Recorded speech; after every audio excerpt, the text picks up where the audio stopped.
ఇప్పుడు ఏపీ రాజకీయాలలో ఎవరైనా ఒక వ్యక్తి కాపు కాసుకొని కూర్చుంటే ఎవరైనా ఉన్నారంటే అది ఖచ్చితంగా వైఎస్ఆర్సీపీ అనేటువంటి జగన్మోహన్ రెడ్డి. ఎందుకంటే కూటమి ప్రభుత్వంలో ఏదైనా ఒక్కటి జరిగితే చాలు, నేను దాని నుంచి ఇంకా గొడవను పెంచుకుంటూ వాళ్ళని విడగొడదామని ట్రై చేస్తున్నారు. ఇంకా దానికి అగ్గికి ఆజ్యం పోసినట్టు ఇప్పుడు టీడీపీ వాళ్ళు దానికి ఇంకొంచెం ఆజ్యం పోస్తారు. మాకు నారా లోకేషే డిప్యూటీ సీఎం గా కావాలని వీళ్ళు, జనసేన వాళ్ళేమో సరే మీరు డిప్యూటీ సీఎం పదవి తీసుకోండి, మాకు సీఎం పదవి ఇవ్వండి.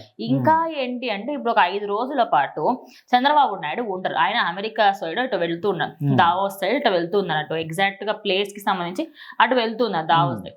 అక్కడికి వెళ్తున్నందుకు ఈ 5 రోజుల పాటు డిప్యూటీ సీఎం గా ఎవరు ఉంటారు, సీఎం గా ఎవరు ఉంటారు అనేది ఇప్పుడు ఫుల్ సోషల్ మీడియాలో వీళ్ళు చర్చ నడుపుతున్నారు. ఇలాంటి చర్చలు అవసరం లేదు. ఎందుకంటే 5 శాఖల్ని, డిప్యూటీ సీఎం హోదాని, అదే విధంగా సేమ్ టైం సినిమాల్ని, ప్రజలందరినీ కూడా ఇంత అన్నిటిని ఈక్వల్ చేస్తున్న వ్యక్తికి అది ఏమాత్రం కూడా అంటే చిన్న చూపని అనలేము. ఆయనకు ఆ ఎఫిషియన్సీ ఉంది, ఆయన ఖచ్చితంగా చేయగలుగుతాడు. సో ఇప్పుడు ఇదంతా ఖచ్చితంగా వైసీపీ పార్టీకి ఒక బ్రహ్మాస్త్రం లాంటిది ఒకటి దొరికిందని చెప్పుకోవచ్చు. ఎందుకంటే వాళ్ళు ఇక్కడ టీడీపీ కూటమి ప్రభుత్వం మంచి పనులు చేసినప్పటికీ కూడా వాటిని వీలెత్తి చూపించడం.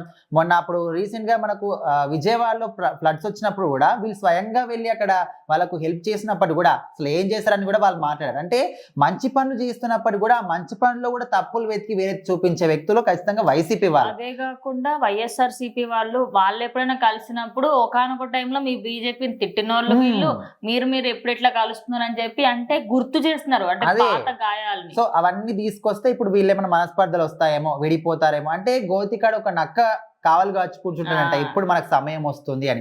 సో అదే విధంగా ఇప్పుడు వైసీపీ ప్రభుత్వానికి కూడా ఒక వైసీపీ పార్టీకి మంచి బ్రహ్మాస్త్రం దొరికిందని చెప్పుకోవచ్చు. ఎందుకంటే ఇప్పుడు కూటమి ప్రభుత్వం 3 పార్టీలు చేరి పొత్తుగా చేరి ఇక్కడ మంచిగా గెలుపొందారు, మంచి పరిపాలన చేస్తున్నారు, ఓకే.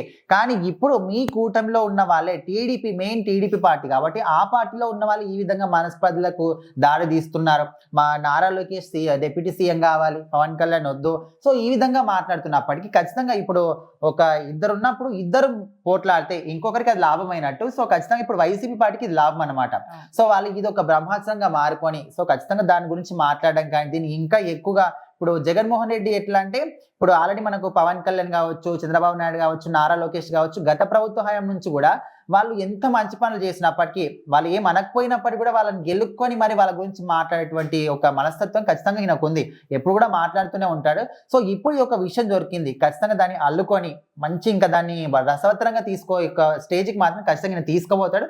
రాష్ట్ర ప్రజలందరూ కూడా అదే అనుకుంటున్నారు. సో ఇలాంటివన్నీ కావద్దంటే మీరు ఏదైతే మాట ఇచ్చారో ప్రభుత్వం గెలిచినప్పుడు మేము ఎప్పటి కూడా పొత్తుగానే ఉంటాము, మా మధ్య ఇలాంటి మిస్అండర్స్టాండింగ్స్ రావు, ఖచ్చితంగా ఇదే విధంగా ఉంటాము, ఎలాంటి ప్రాబ్లం లేదు. కింద వాళ్ళు మీరు మారితేనే ఖచ్చితంగా వాళ్ళకి మీరు ఛాన్స్ ఇవ్వని వాళ్ళు అవుతారు. సో ఫస్ట్ మీరు మారితే ప్రభుత్వం ఎట్లయినా వాళ్ళు కరెక్ట్ గానే ఉన్నారు, జనాల దగ్గరనే ప్రాబ్లం ఉందనేది క్లియర్ కట్ గా అర్థమవుతుంది.